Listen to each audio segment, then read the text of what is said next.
Buena gente, ¿cómo están? Espero que se encuentren todos muy pero muy bien. Hoy le vamos a dar una bienvenida a esta nueva era que es al respecto del sistema endocrino. El sistema endocrino, como nosotros ya sabemos, es un sistema que por ahí no lo podemos delimitar tan fácilmente anatómicamente. Son un conjunto de glándulas, las cuales vamos a ir estudiando clase a clase y entendiendo cuál es su fisiología normal y cuáles son sus patologías. Mi recomendación para esta era es que antes de por ahí ver cualquier patología, peguen un buen repaso al respecto de la fisiología normal. La vamos a ir dando, pero por ahí si necesitan recordar algo más fino, van a tener que ir a buscarlo por ahí, por ejemplo, al Constanzo, que es un libro que yo recomiendo bastante para fisiología. Pero quédense tranquilos que con las clases que nosotros les damos es más que suficiente para aprobar lo que vendría a ser la ERA.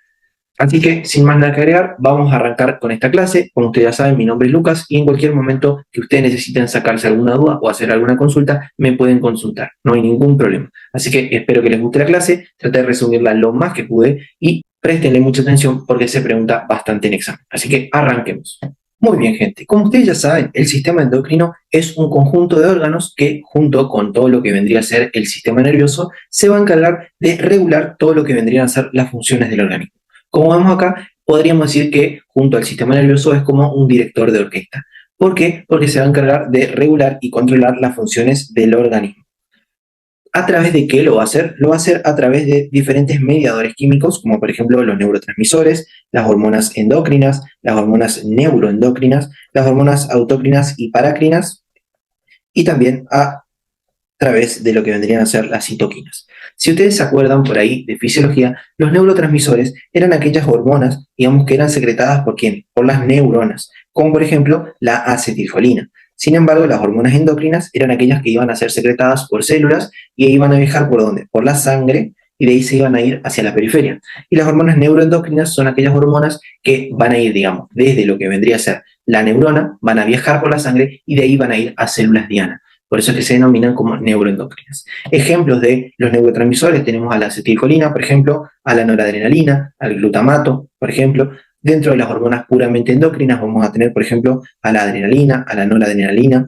Después también podemos tener a lo que vendría a ser la insulina. Tenemos también a los estrógenos. Y después tenemos aquellas hormonas neuroendocrinas que, como les dije, son liberadas por neuronas y se liberan a la sangre y de ahí van a la periferia, que vamos a tener, por ejemplo, a lo que vendría a ser la hormona antidiurética y la oxitocina. Después vamos a tener otras hormonas, como por ejemplo las autocrinas y las paracrinas, que son hormonas que van a ser secretadas y liberadas por células que van a mandar, digamos, sus secreciones a corta distancia. Las autocrinas las van a liberar para ellas mismas y las paracrinas las van a liberar para células más lejanas. Las autocrinas las hacen, digamos, para células que son de la misma estirpe embriológica y las paracrinas para diferentes estirpes embriológicas. Y por último, las citoquinas que se encargan de la defensa de nuestro organismo y vamos a conocer a todo lo que son las interleuquinas. La interleuquina 1, la interleuquina 6, la interleuquina 10, por ejemplo, y todos estos mediadores se van a encargar de realizar las funciones del sistema endocrino junto con el sistema nervioso. Tenemos que recordar que el sistema endocrino va a estar compuesto por órganos, los cuales pueden ser puramente endocrinos o vamos a tener los que son, por ejemplo, mixtos. Vamos a tener los que son puros, que se denominan así porque solamente cumplen función endocrina, como por ejemplo lo que vendría a ser la hipófisis, la glándula tiroides, después las paratiroides, la glándula suprarrenal, la glándula pineal, van a ser los que solamente cumplan funciones endócrinas. Por otro lado, tenemos, por ejemplo, a la hipófisis, al páncreas, al hígado, que son órganos que tienen funciones tanto endocrinas como exócrinas. Si ustedes se acuerdan, el hipotálamo va a secretar diversas hormonas, como por ejemplo la hormona liberadora de tirotropina, la somatostatina, la hormona liberadora de gonadotropinas, la hormona liberadora de adrenocorticotropina y la hormona liberadora de hormona de crecimiento y además la dopamina, las cuales esas van a ser su función endocrina. Pero también el hipotálamo se encargaba de regular lo que vendría a ser el centro del hambre, la sed y la saciedad, que sería su función exócrina.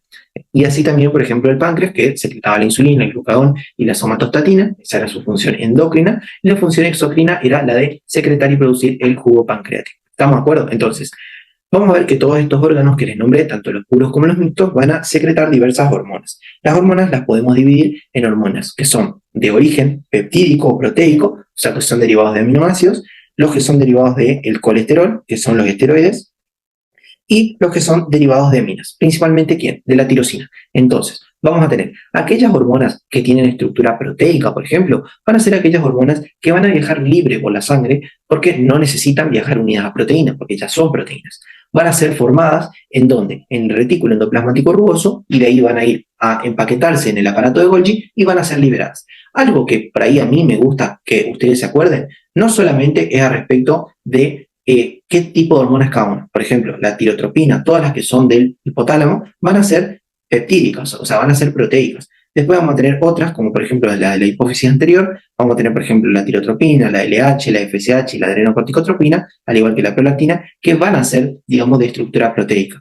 Este cuadrito, por ejemplo, fue pregunta de examen el año pasado, pero para mí esto, además de solamente saberlo para el examen, a mí me sirve porque hay algunas cosas que yo voy a poder dosar en el caso de necesitar, por ejemplo, el estudio de alguna de las funciones, ya sea del hipotálamo o del páncreas, por ejemplo.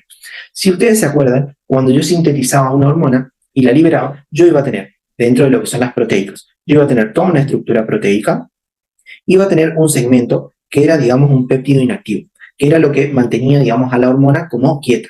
Cuando esto se rompía, ahí sí, esta hormona se volvía, digamos, activa, y este pedacito, digamos, es el péptido inactivo. Este péptido inactivo, yo a veces lo puedo dosar y puedo saber cuánta cantidad de hormona activa hay. Esto yo lo hacía principalmente en lo que vendría a ser la insulina. Yo medía lo que vendría a ser el péptido C para ver cuánta insulina se secretaba por el páncreas. Ya les dije, tienen que saber sí o sí el origen de cada hormona, porque es pregunta de examen. A los doctores de esta cátedra les gusta mucho preguntar eso. Y después, al respecto de las proteínas que son de origen, digamos, esteroidea, derivados del colesterol, vamos a tener principalmente a los de la corteza suprarrenal, como el cortisol y la aldosterona. Y después vamos a tener a las gonadales, como la testosterona y los estrógenos, que también son de origen esteroideo. Estas van a derivar del colesterol, principalmente el 80% que viene de la sangre, después hay un 20% que se sintetiza, digamos, de nuevo, digamos, a partir del acetato, y vamos a tener que estas hormonas no se almacenan. Lo que se puede almacenar es el colesterol, pero las hormonas esteroideas no se almacenan y además viajan por la sangre unidas a las proteínas, que son la albúmina o las globulinas. Y estas proteínas, si hay un déficit, yo puedo tener un déficit hormonal. Entonces, ¿cuáles son los ejemplos que yo le dije? Testosterona, estrógenos y después lo que vendría a ser la aldosterona, el cortisol y la dihidroepiandrosterona. Después vamos a tener a las aminas que, como ya les dije, derivan de la tirosina. Y acá vamos a tener los típicos ejemplos que son la T3 y la T4, provenientes de la glándula tiroides, y la dopamina. Además, vamos a tener, por ejemplo, a lo que vendría a ser la adrenalina y la noradrenalina, liberadas por la médula adrenal, que también son aminas. Eso es algo que ustedes tienen que grabarse y tienen que saber sí o sí. Este cuadrito que les dejé acá es pregunta de examen. Ahora sí, vamos a hablar de todo lo que vendría a ser el hipotálamo y la hipófisis. El hipotálamo, como ustedes ya sabrán de anatomía, es una parte del diencéfalo que principalmente se extiende desde lo que vendría a ser el quiasma óptico hasta el borde caudal de los cuerpos mamilares y se va a encontrar por debajo del tálamo.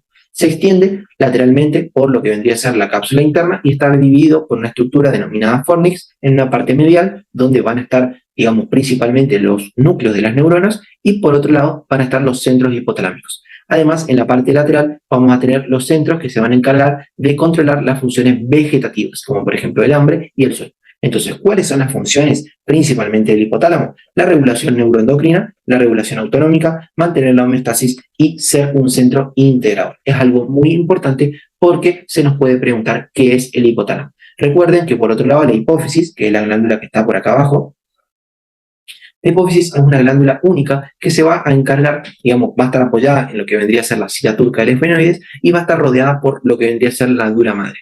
Vamos a tener dos partes de la hipófisis, lo que vendría a ser la adenohipófisis y la neurohipófisis. La adenohipófisis o hipófisis anterior es lo más grande que tiene la hipófisis, ocupa más o menos un 80% de todo lo que vendría a ser la glándula y va a tener principalmente lo que serían las células encargadas de secretar, o sea, de producir y de secretar diversas hormonas a través de lo que vendría a ser el estímulo del hipotálamo. Por otro lado, lo que vendría a ser la hipófisis posterior se va a encargar de recibir todo lo que vendrían a ser los axones provenientes del hipotálamo, que vamos a encontrar arriba, y no va a producir nada la neurohipófisis, sino que se va a encargar de almacenar y de secretar las hormonas provenientes del hipotálamo. Entonces, ¿por qué vía se regula todo esto? Vamos a tener dos vías. Primero el tracto hipotálamo-hipofisario y después el sistema porta-hipofisario.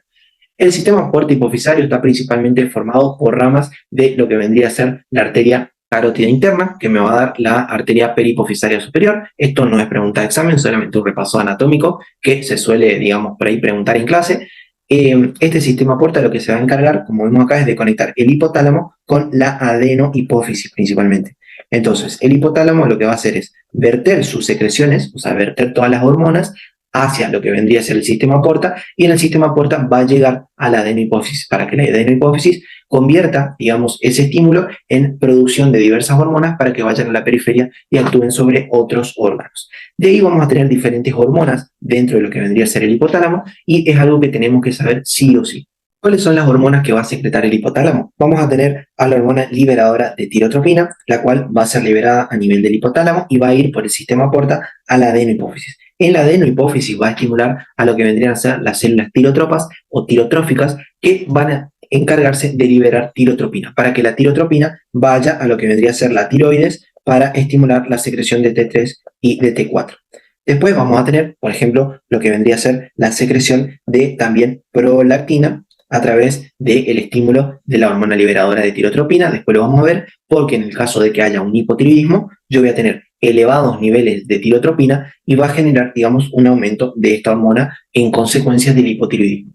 Después voy a tener, por ejemplo, lo que vendría a ser la hormona liberadora de gonadotropinas, que se va a encargar, digamos, de ser liberada por el hipotálamo, por las neuronas preópticas, y va a viajar a la adenohipófisis y va a actuar sobre las células gonadotrópicas. Estas células gonadotrópicas se van a encargar de estimular la secreción de las gonadotropinas, o sea, de la LH y de la FSH, para que vayan y actúen a nivel gonadal. Esta secreción, digamos, de la hormona liberadora de gonadotropinas es una secreción pulsátil entre 1 y cada 2 horas, y es muy importante recordar eso para el dosaje hormonal. Después tenemos otra hormona, que es la hormona liberadora de hormona de crecimiento, la cual es liberada en los núcleos paraventriculares, supraópticos, arcuatos y límbicos, que se van a encargar de estimular a las células somatotropas de la adenohipófisis para que secreten hormona de crecimiento, o también denominada GH. Después vamos a tener a lo que vendría a ser la hormona liberadora de corticotropina, la cual es liberada por el hipotálamo y va hacia las células corticotropas de la adenohipófisis. En las células corticotropas de la adenohipófisis vamos a estimular a la producción de la proopiomelanocortina, la cual se va a romper en la periferia y me va a dar adrenocorticotropina, la endorfina y la hormona melanocito estimulante. Muy importante, porque después vamos a ver algunas patologías que, digamos, van a tener o no hiperpigmentación de la piel debido al estímulo de esto. Otra de las hormonas que vamos a ver es la somatostatina, la cual es liberada también por el páncreas y se va a encargar principalmente de inhibir la secreción de hormona de crecimiento, de TSH, y va a tener efectos sobre lo que vendría a ser la insulina y el glucagón. Después vamos a tener a la dopamina, que la dopamina, si ustedes se acuerdan por ahí de fisiología, también se denominaba como el péptido inhibidor de la prolactina, la cual es liberada desde lo que vendría a ser el hipotálamo en el núcleo del cuato, y lo que hacía era estimular a las células lactótropas de la adenohipófisis para inhibir, por eso se llamaba factor inhibidor de la prolactina, va a inhibir la secreción de la prolactina. Por tanto, si yo tengo un déficit en el hipotálamo, o sea, si tengo un déficit de secreción de dopamina, voy a tener un aumento de la prolactina. Es muy importante eso. Después vamos a tener las hormonas de la neurohipófisis, o sea, las que venían desde el hipotálamo y se liberaban a nivel de la neurohipófisis, que son la hormona antidiurética y la oxitocina. La hormona antidiurética, como nosotros ya sabemos, se sintetizan en los núcleos paraventriculares y supraópticos y se van a encargar del aumento de la reabsorción de agua en el riñón. Por otro lado, la oxitocina es aquella que se sintetiza en los núcleos paraventriculares del hipotálamo y se va a encargar de ¿qué cosa? Se va a encargar de excreción de la leche y de actuar sobre el útero grávido, lo cual vamos a ver más adelante, digamos, de qué se encarga cada una y de sus patologías. Acá les dejé un cuadrito bastante resumido y bastante, digamos, importante al respecto de las hormonas hipotalámicas. Fíjense que vamos a tener dónde se produce, la naturaleza, digamos, química, la célula blanco y la función. Todo lo que ya estuvimos hablando está resumido ahí, así que no hay excusas para no saberlo. Después tenemos que hablar acerca de la hipófisis. La hipófisis, como ya estuvimos hablando, es una glándula que se divide, digamos, en una parte anterior y posterior y un tallo, que es el tallo, digamos, pituitario, o tallo hipofisario, y que se ubica en lo que vendría a ser la cinta turca. Es una glándula muy pequeña que pesa entre 0,5 a 1 gramo y tiene un diámetro aproximadamente de 1 centímetro. ¿Qué es lo que a mí más me importa que conozcan? Las hormonas, su función principal y las patologías de la hipófisis. Primero vamos a hablar al respecto de la hormona de crecimiento. La hormona de crecimiento, como ya les dije, es producida por las células somatotropas, las cuales son las más abundantes dentro de la hipófisis. Por tanto, si yo tengo una patología que afecta a la hipófisis, la primera que se va a afectar es esta, la hormona de crecimiento. Se secreta, como ustedes ya saben, en lo que vendría a ser la hipófisis anterior, y la secreción de esta hormona es de tipo pulsátil, que va a ser un pico durante la mañana y vamos a tener que durante lo que vendría a ser el resto del día va descendiendo. Permanece la mayor parte del tiempo indetectable en el plasma, por lo cual a mí no me sirve para hacer el diagnóstico de una patología, salvo que yo lo que haga es darle glucosa y después le mida lo que vendría a ser la secreción de hormona de crecimiento. Porque vamos a ver que el estímulo de secreción es la hipoglucemia, el estrés, el sueño y el ejercicio. Por otro lado, el estímulo inhibitorio es la hiperglucemia. Por tanto, si yo quiero saber si hay, por ejemplo, un exceso de hormona de crecimiento, yo lo que hago es le doy glucosa y ahí voy a ver o debería haber un descenso de la hormona de crecimiento en el caso de que haya un exceso realmente. Las acciones de la hormona de crecimiento, vamos a ver que es una hormona anabolizante, lipolítica e hiperglucemiante. Por lo tanto, vamos a repasar lo que vendría a ser su eje. Como ya les dije, la hormona liberadora de hormona de crecimiento se liberaba en el hipotálamo, viajaba por lo que vendría a ser el sistema porta y va a estimular a la adenohipófisis. En la adenohipófisis yo lo que iba a tener es, por acción de las células somatotropas, la liberación de la hormona de crecimiento por el estímulo positivo de la hormona liberadora de hormona de crecimiento. Y voy a tener a su inhibidor, que es la somatostatina, que lo que va a hacer es disminuir la cantidad de secreción o de producción de hormona de crecimiento. Esta hormona de crecimiento lo que va a hacer es ir y actuar en la periferia para aumentar el crecimiento de los tejidos, como por ejemplo el músculo y el hueso, y realizar la lipólisis, además de ser una hormona hiperglucemiante. Ahora tenemos que hablar al respecto de la prolactina, que como yo ya les dije al principio, es la única hormona que en circunstancias normales iba a estar inhibida por acción de ¿quién? Por acción de la dopamina, es la que va, digamos, a disminuir su actividad. Recuerden, dopamina. Es muy importante acordarse de esto porque hay muchas patologías que van a alterar esto y vamos a tener que, como ya les dije, si hay una interrupción de lo que vendría a ser el hipotálamo de la hipófisis, va a generar una hiperprolactinemia. Entonces, ¿cuáles son los estímulos de secreción de la prolactina? La hormona liberadora de tirotropina, lo que vendría a ser la dopamina y la serotonina, la succión del pezón, que se denomina reflejo de Ferguson-Harris, las relaciones sexuales, el sueño, el estrés, el embarazo, la lactancia y los antagonistas dopaminérgicos. Como por ejemplo, ¿quién? Lo que vendría a ser la domperidona, la metoclopramida, el haloperidol, la risperidona, la metildopa, los opiáceos también y los estrógenos provocan un aumento de la secreción de prolactina. Por otro lado, por ejemplo, los estímulos inhibitorios vamos a tener a los agonistas dopaminérgicos, como por ejemplo la levodopa, la bromocriptina y la cabergolina. Vamos a ver que, por ejemplo, la bromocriptina no la vamos a encontrar en Argentina y esto es muy importante porque al momento de nombrar los tratamientos que vamos a ver después, ustedes no tienen que nombrar la bromocriptina, salvo que les pregunten. Pero mi consejo es que siempre se acuerden de la cabergolina. ¿Qué pasa, por ejemplo, si yo tengo un aumento muy heavy, o sea, muy alto de prolactina? Voy a tener lo que se denomina un hipogonadismo hipogonadotrópico, debido a que se produce una disminución de lo que vendría a ser la hormona liberadora de gonadotropinas por el aumento excesivo de la prolactina. Se denomina hipogonadismo hipogonadotrópico porque el problema está a nivel hipotálamo, porque el hipotálamo no libera suficiente estímulo a través de la hormona liberadora de gonadotropinas y esto genera que lo que vendría a ser la secreción de LH y FSH sea pobre. Entonces genera un estímulo poco, digamos, poco estímulo a lo que vendría a ser las gonadas y genera ese hipogonadismo hipogonadotrópico. Por otro lado, si el problema está en las gónadas, yo voy a tener un hipogonadismo hipergonadotrópico. Y esto me va a dar, por ejemplo, una disminución del deseo sexual, en las mujeres, por ejemplo, disminución de la libido, en los hombres disfunción eréctil. Es muy importante, sí, ahora lo vamos a ver por qué. Después tenemos que hablar de lo que vendría a ser algo muy importante que no se tienen que olvidar es que la acción de la prolactina es principalmente la lactancia materna. Entonces, es muy importante hablar de prolactina porque vamos a ver que las patologías referidas a esto son muy preguntadas en examen. Después tenemos que hablar acerca de lo que vendría a ser la adrenocorticotropina. La adrenocorticotropina, como ya les hablé al principio, viene de lo que vendría a ser la propiomelanocortina, la cual se rompe, digamos, y genera adrenocorticotropina, hormona melanocytoestimulante y la beta-endorfina. La secreción de la adrenocorticotropina, vamos a ver que es pulsátil y sigue lo que vendría a ser el ritmo circadiano, o sea que a primera hora de la mañana es alto y después va disminuyendo hasta que por la noche prácticamente no se detecta. ¿Cuáles son los estímulos de secreción? Vamos a tener a lo que vendría a ser la hormona liberadora de corticotropina, a la hipoglucemia y al estrés. Y los estímulos inhibitorios son el cortisol por el feedback negativo.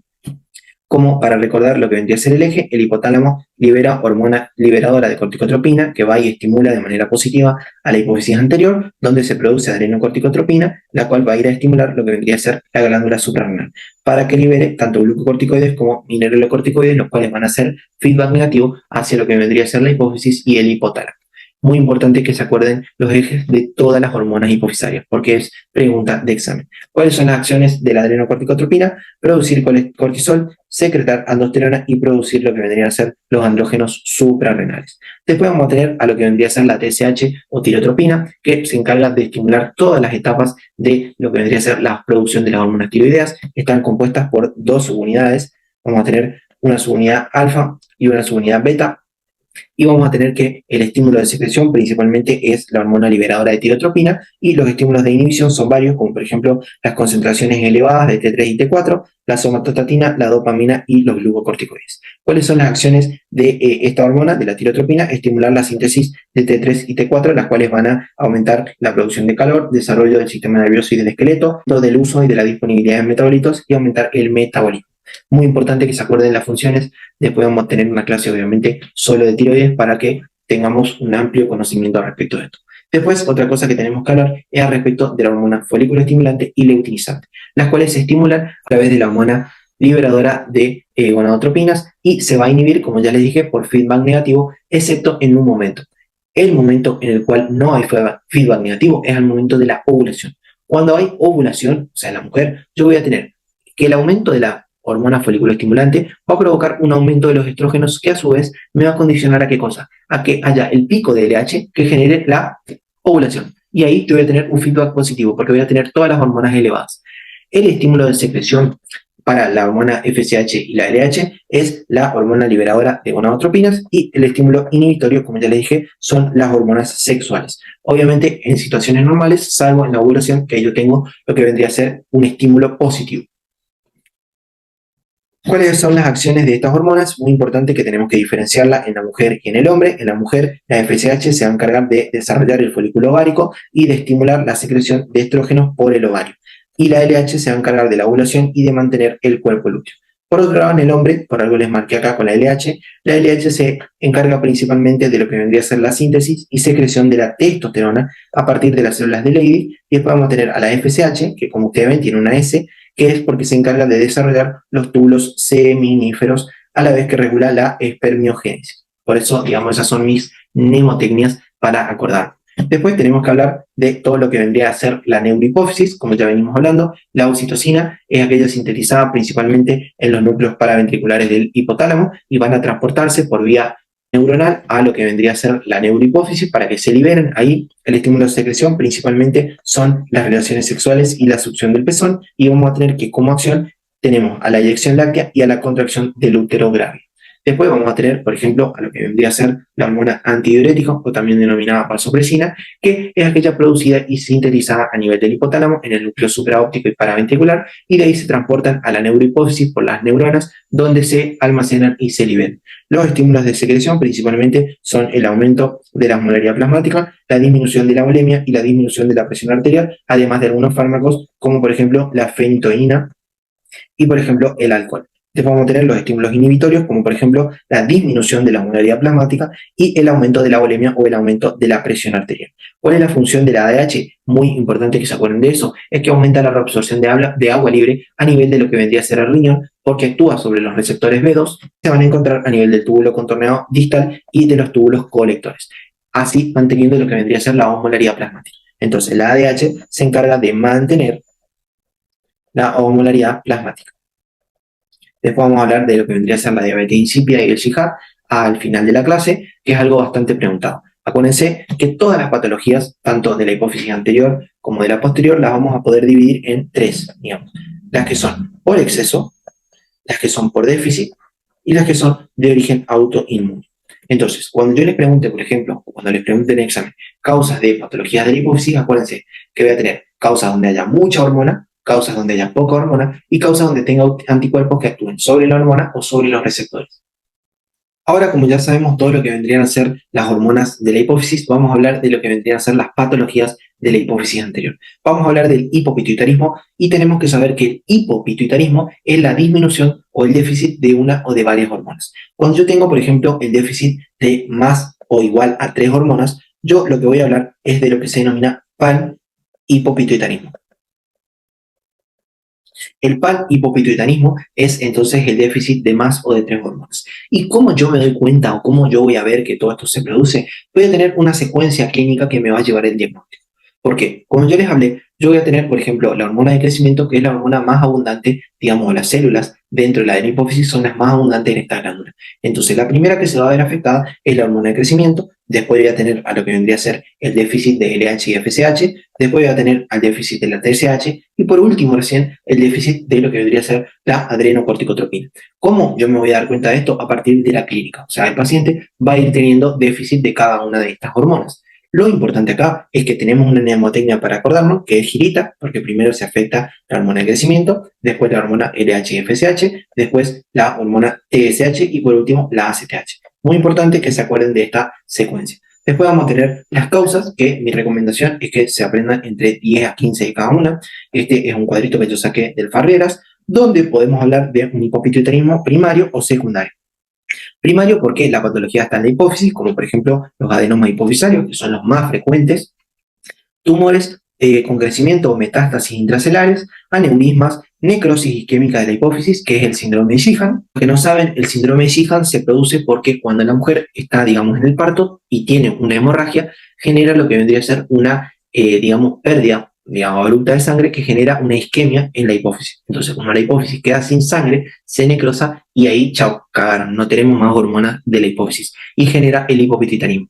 ¿Cómo se va a dar cuenta la mujer que, digamos, empieza con el hipopituitarismo y no va a tener leche para la secreción? Si bien la prolactina es por ahí lo último que se afecta, acá por ahí faltaría escribir lo que vendría a ser la prolactina, digamos, en ese momento la mujer con un síndrome de Sheehan recién se va a dar cuenta que, digamos, y va a venir a consultar de que, digamos, no secreta leche por el pezón para amamantar al hijo.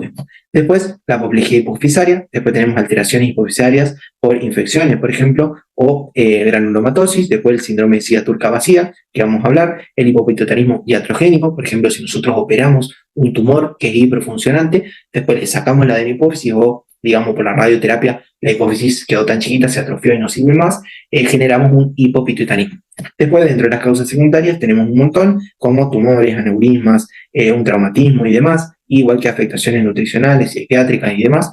Muy importante que sepan las causas porque es pregunta de examen. Y como le dije, la clínica que va a tener este paciente va a depender de la extensión de la enfermedad y del déficit. Entonces, primero vamos a tener la clínica general. Debido a que los tumores son los más frecuentes, yo voy a tener, como está creciendo una masa adentro de mi bóveda craneal que no se puede agrandar, yo voy a tener alteraciones visuales, porque el tumor va a crecer acá y va a comprimir, ¿qué cosa? Al quiasma óptico, y me va a generar lo que vendría a ser una hemianopsia bitemporal. Después voy a tener cefalea debido a lo que vendría a ser ese efecto de masa, y después tengo las alteraciones hormonales propias de cada déficit. Por ejemplo, si tengo un déficit de hormona de crecimiento, lo que voy a tener es un paciente obeso con disminución de la masa muscular, o sea, sarcopenia, con aumento del riesgo cardiovascular, hipoglucemia, también va a tener osteoporosis. Después, si tengo un déficit de FSH y LH, en la mujer premenopáusica lo que voy a tener, por ejemplo, es amenorrea. En el hombre lo que voy a tener es una atrofia testicular, por ejemplo, una disfunción eréctil. Después, en ambos voy a tener disminución de la libido, caída o disminución del vello axilar. Después, el déficit de TSH me va a generar, ¿qué cosa? Un hipotiroidismo, pero este hipotiroidismo se va a caracterizar porque es sin bocio, porque el problema es a nivel de la hipófisis, o sea, el problema es secundario, porque hay un hipotiroidismo porque la hipófisis no está funcionando bien. Por último, tengo lo que vendría a ser el déficit de la adrenocorticotropina, que me va a dar una insuficiencia de la glándula suprarrenal secundaria a una patología hipofisaria y se va a presentar con, por ejemplo, hipoglucemia, astenia, hipotensión, shock, después lo que vendría a ser dolor abdominal, palidez, y vamos a ver que la ACTH va a estar baja, al igual que la hormona melanocitoestimulante. Y por último, el déficit de prolactina, que como ya les dije, la mujer no va a poder dar de mamar porque no hay lactancia.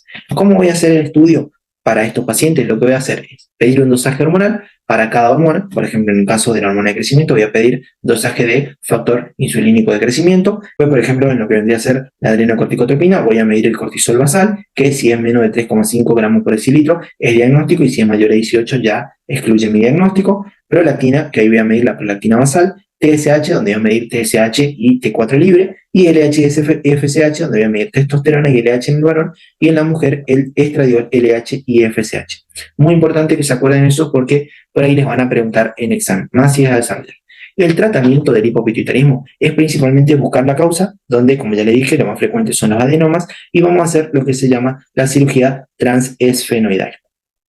En el caso de que no se pueda, por ejemplo, hacer la cirugía transesfenoidal, lo que hago es la radioterapia, en el caso de que el paciente no se pueda operar. Y hay una excepción a todo esto, que es el prolactinoma. El prolactinoma lo vamos a ver que se trata con agonistas dopaminérgicos, que ya le dije que la dopamina inhibía a lo que vendría a ser la secreción de prolactina. Como por ejemplo, ¿cuál? La cabergolina.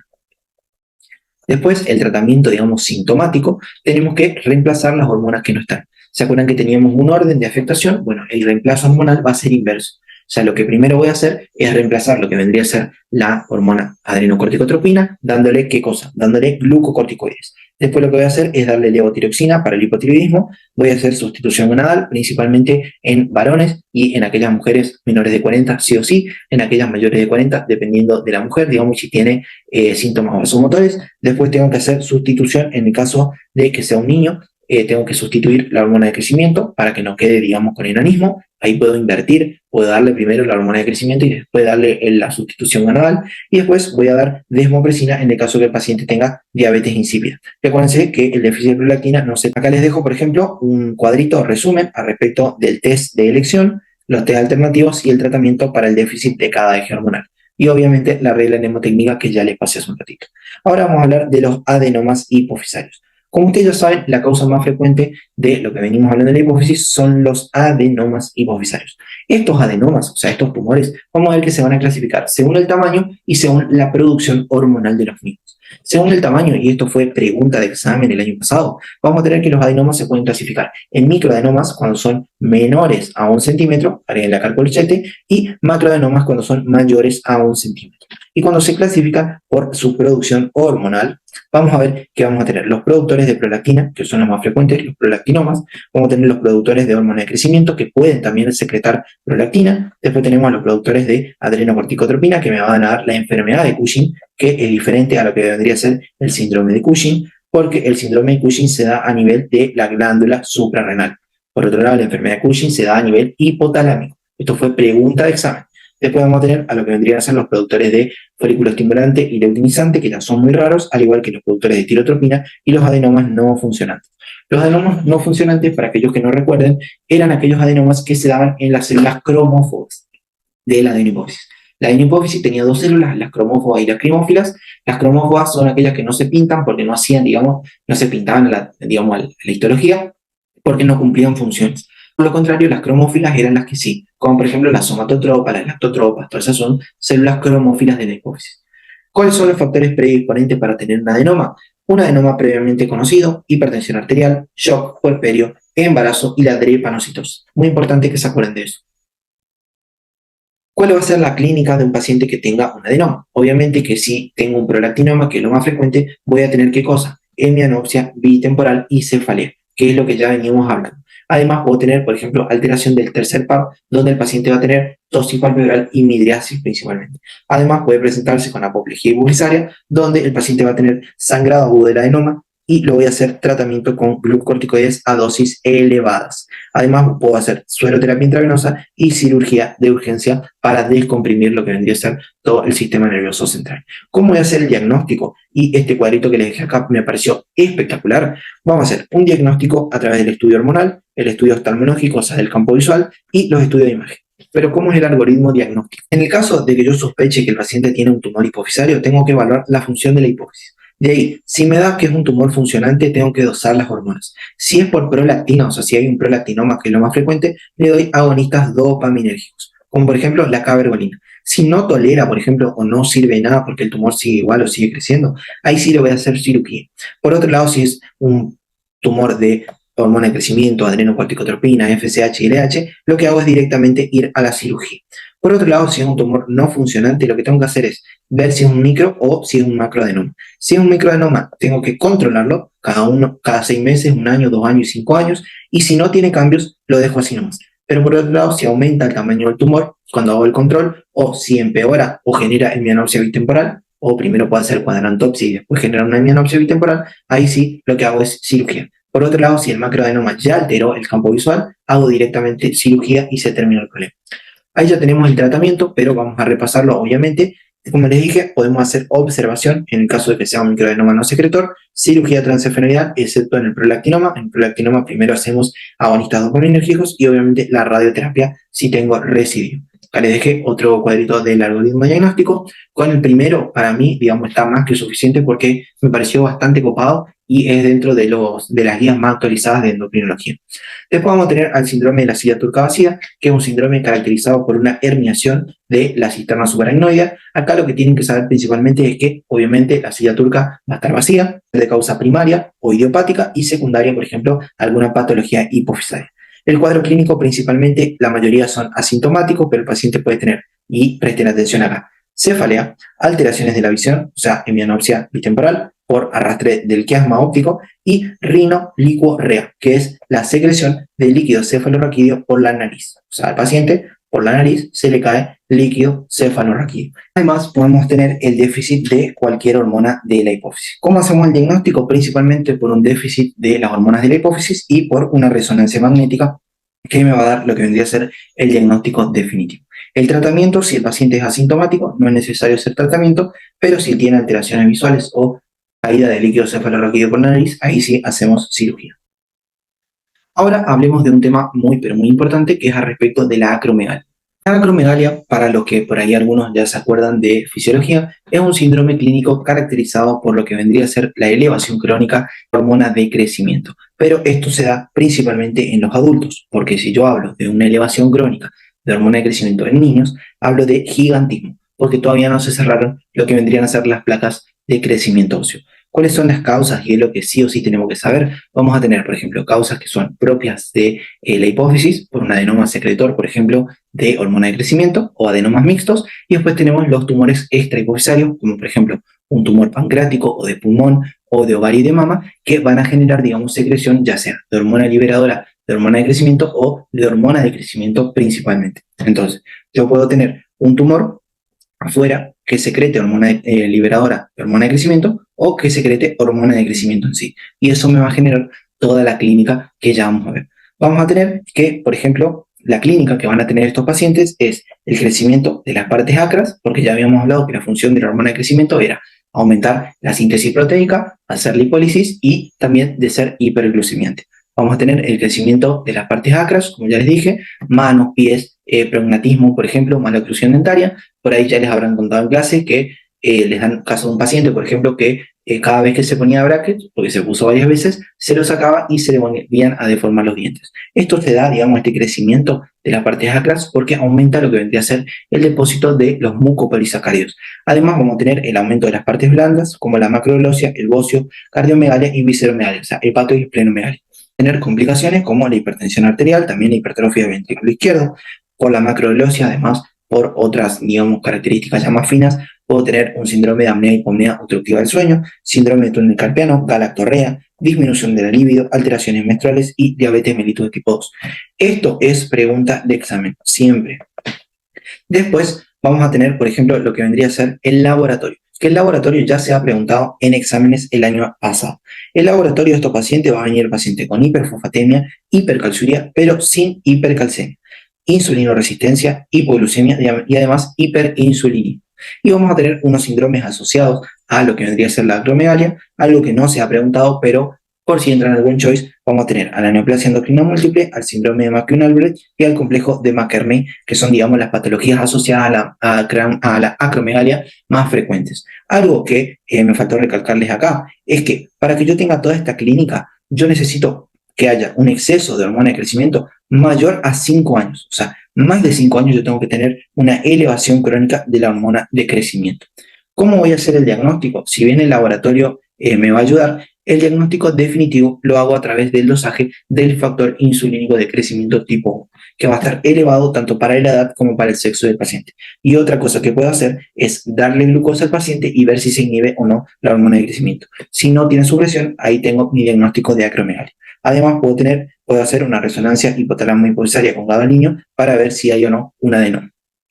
Acá tenemos, por ejemplo, un algoritmo diagnóstico de todo lo que estuvimos hablando, como para resumirlo. Y por último, tenemos que hablar de lo que vendría a ser el tratamiento. El tratamiento de elección para la acromegalia principalmente es la cirugía transesfenoidal. ¿Cuál va a ser el tratamiento médico en el caso de que no podamos hacer la cirugía? Los análogos de la somatostatina, como por ejemplo el octeotride, que después van a ver en la clase terapéutica la dosis, pero se da entre 20 a 40 miligramos de manera intramuscular cada 28 días. Después podemos dar, por ejemplo, el pasirotide o el larreotide, pero el que más se utiliza es el octeotride. Después tenemos a los antagonistas de los receptores de la hormona de crecimiento, que vamos a tener al pegvisomant, y vamos a tener después a los agonistas dopaminérgicos, como ya les dije, a la cabergolina y a la bromocriptina, que no hay en Argentina. Después, en el caso de residuo, vamos a tener a la radioterapia como, digamos, última opción de tratamiento, que algo que tenemos que saber son los criterios de curación. Decimos que está curado el paciente de acromegalia cuando la hormona de crecimiento es menor a 5 microgramos por litro. Después, si el factor de crecimiento insulínico está dentro de los límites normales para el sexo y edad, y si la hormona de crecimiento tras la sobrecarga oral está menor a un nanogramo por mililitro. O sea, si, digamos, bajó después de darle sobrecarga oral de glucosa. Muy importante que se acuerden de esto. Ahí tenemos otro algoritmo diagnóstico para el que les sirvan los algoritmos. A mí me sirve bastante para estudiar, así que por eso les pongo bastantes en los Power. Y ahora hablemos de lo que vendría a ser la hiperprolactinemia. La hiperprolactinemia es un motivo de consulta bastante frecuente dentro de la práctica clínica de endocrinología y se define como la detección de cifras elevadas de prolactina, más de 25 microgramos por litro, realizada, digamos, al dosaje de la prolactina en condiciones de reposo, sin estrés, con el paciente despierto, sin estímulo sexual previo, excluyendo a la ingesta de medicamentos y padecimientos crónicos. Porque ya se ha visto, por ejemplo, que, digamos, manden a la consulta pacientes femeninas que toman, por ejemplo, antidepresivos con aumento de lo que vendría a ser la prolactina. Y no es por ahí porque tenga un prolactinoma, sino porque el fármaco que está tomando provoca aumento de la prolactina. Entonces, estos recaudos que hay que tener para usar la prolactina es algo que ustedes tienen que saber sí o sí para hablar de la hiperprolactinemia. Cuando hablamos de los varones normales, en el hombre tiene que ser mayor a 15 y en la mujer mayor a 25 nanogramos por mililitro. Tenemos que saber las manifestaciones clínicas. En la mujer vamos a tener irregularidad menstrual, o sea, amenorrea o oligomenorrea, galactorrea, infertilidad y obviamente las alteraciones a nivel general, como por ejemplo cefalea, la amenorrea bitemporal y el hipopituitarismo. Y en el hombre, impotencia, pérdida de libido, cefalea, alteraciones visuales, hipopituitarismo y galactorrea. Algo que tienen que saber sí o sí al respecto de las causas de hiperprolactinemia, causas tanto hipotalámicas como hipofisarias, farmacológicas y otras. Vamos a tener que, por ejemplo, el estrés, el embarazo, el ejercicio, las relaciones sexuales generan hiperprolactinemia también. Hablemos de lo que vendría a ser el prolactinoma, que como les dije, el prolactinoma es el adenoma hipofisario secretor más frecuente. Vamos a ver que el prolactinoma se va a poder dividir en un microprolactinoma y macroprolactinoma. El microprolactinoma es más frecuente en las mujeres, y esto sea porque las mujeres consultan más frecuentemente cuando tienen, por ejemplo, amenorrea. En el caso del varón, ahí va a tener macroadenoma, porque el varón no consulta tanto. Por ejemplo, como ya les dije, la clínica en la mujer va a tener galactorrea, hipogonadismo hipogonadotrópico y después lo que vendría a ser el hipopituitarismo y la cefalea y las alteraciones visuales. Por lo tanto, en el hombre ya íbamos a tener solamente cefalea, alteraciones visuales, hipopituitarismo, o sea, atrofia testicular, disminución de la libido y también disfunción eréctil, además de galactorrea y ginecomastia. ¿Cómo voy a hacer el diagnóstico? El diagnóstico lo voy a hacer a través de la clínica, del dosaje de las cifras de prolactina y por la resonancia magnética con GABA. Acuérdense que la prolactina tiene que ser mayor a 150 nanogramos por mililitro para que yo piense en un prolactinoma. ¿Cuáles son los objetivos del tratamiento? En el caso de los macro y microadenomas, lo que voy a hacer es darle agonistas de la dopamina, o sea, cabergolina, acuérdense de que bromocriptina no hay en Argentina, y si no tiene respuesta ya hago cirugía transesfenoidal o radioterapia si recidivo. El diagnóstico diferencial, o sea, cuando viene una paciente, por ejemplo, con amenorrea o con galactorrea, lo primero que tengo que hacer es descartar embarazo. Lo primero que tengo que hacer es pedir una subunidad beta. Eso es pregunta de examen y siempre. Después pienso en lo patológico. Ahora, ya para terminar, digamos, vamos a hablar de las patologías de lo que vendría a ser la neurohipófisis. Vamos a hablar de la ADH, principalmente la hormona antidiurética, que se encargaba de ¿qué? De reabsorber agua a nivel de lo que vendría a ser el túbulo contorneado distal y los túbulos colectores. Si ustedes se acuerdan, íbamos a tener a la diabetes insípida, la cual se podía dividir en una diabetes de tipo central y una diabetes de tipo nefrogénica. La diabetes neurogénica o central se va a caracterizar por una poliuria de tipo hipotónica debido a que hay un déficit en la producción o en la acción de la ADH. Pero vamos a tener que en el caso de la neurogénica o la central, el problema va a estar en la hipófisis porque en la hipófisis, en la neurohipófisis, no se va a liberar adecuada ADH. Las causas pueden ser primarias o secundarias. Eso, digamos, no es tan preguntado. Dentro de las primarias tenemos idiopáticas o hereditarias y dentro de las secundarias tengo, por ejemplo, patologías hipofisarias como un tumor, por ejemplo, que lo más frecuente es el craniofaringioma y algunos fármacos como por ejemplo la clorpromacina, la fenitoína y los glucocorticoides. Después la clínica que va a tener este paciente siempre es una poliuria, una nicturia y una polidipsia, además de la hipernatremia. Acuérdense de eso, porque después se va a diferenciar del SIHAT que tiene una hiponatremia normovolémica. La clínica de lo que vendría a ser la diabetes de tipo nefrogénica va a ser la misma, después la vamos a ver, pero el diagnóstico lo vamos a hacer de lo que vendría a ser la diabetes neurogénica central a partir de la disminución de la osmolaridad urinaria, el aumento de la osmolaridad plasmática y la prueba de la sed, digamos, que no le damos al paciente de tomar agua por varias horas y vemos, digamos, si concentra o no concentra la orina. Porque en el caso de la diabetes insípida, el problema está que el paciente no puede concentrar de manera correcta la orina. El tratamiento para estos pacientes es la desmopresina, que se puede dar vía intravenosa o vía subcutánea o vía oral, dependiendo de la elección del médico y del paciente, y se puede dar también, por ejemplo, la carbamazepina o la clorpropramina, pero tienen menos eficacia.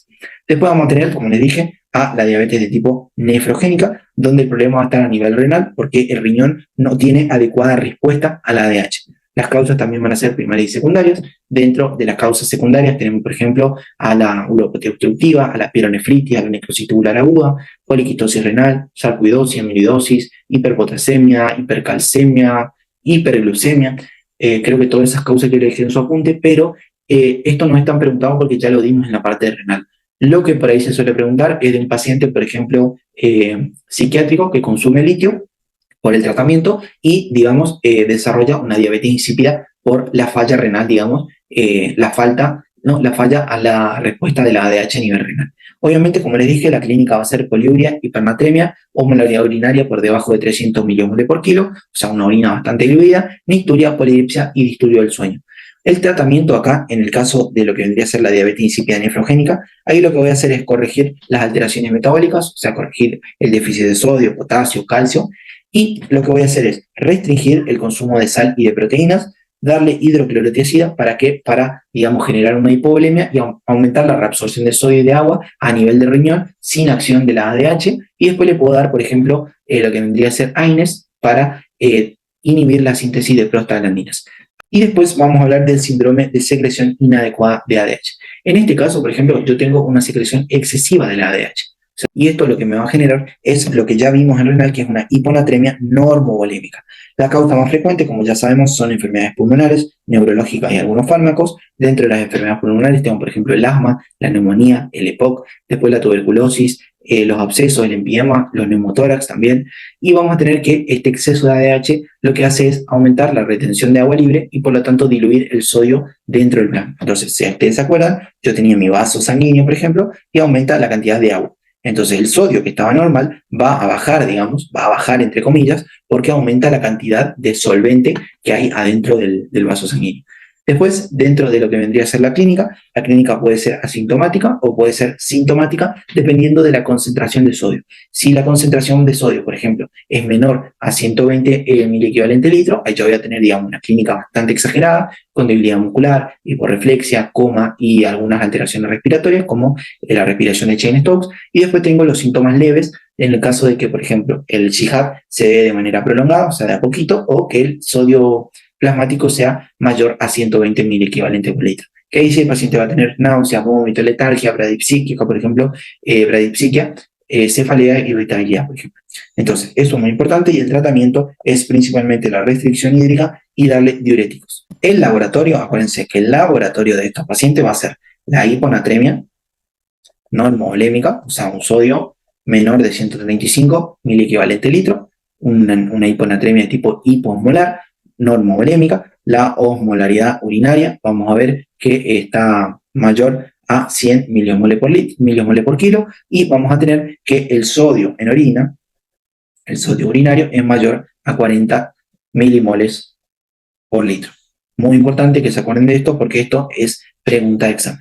Y con eso, gente, terminamos lo que vendría a ser esta clase de hipotálamo hipófisis. Espero que les haya servido, espero que les haya gustado y obviamente, como ya les dije al principio, cualquier duda, cualquier consulta, espero que me consulten. Ya les dejé disponible el PDF en el grupo y obviamente que les voy a mandar después unas preguntitas para que puedan repasar a lo largo de esta cursada. Obviamente que nos vamos a ver en la próxima clase, donde vamos a hablar, si no me equivoco, al respecto de la glándula suprarrenal. Así que espero que les haya gustado esta dinámica y nos vemos en la próxima clase. Hasta luego, gente. Nos vemos.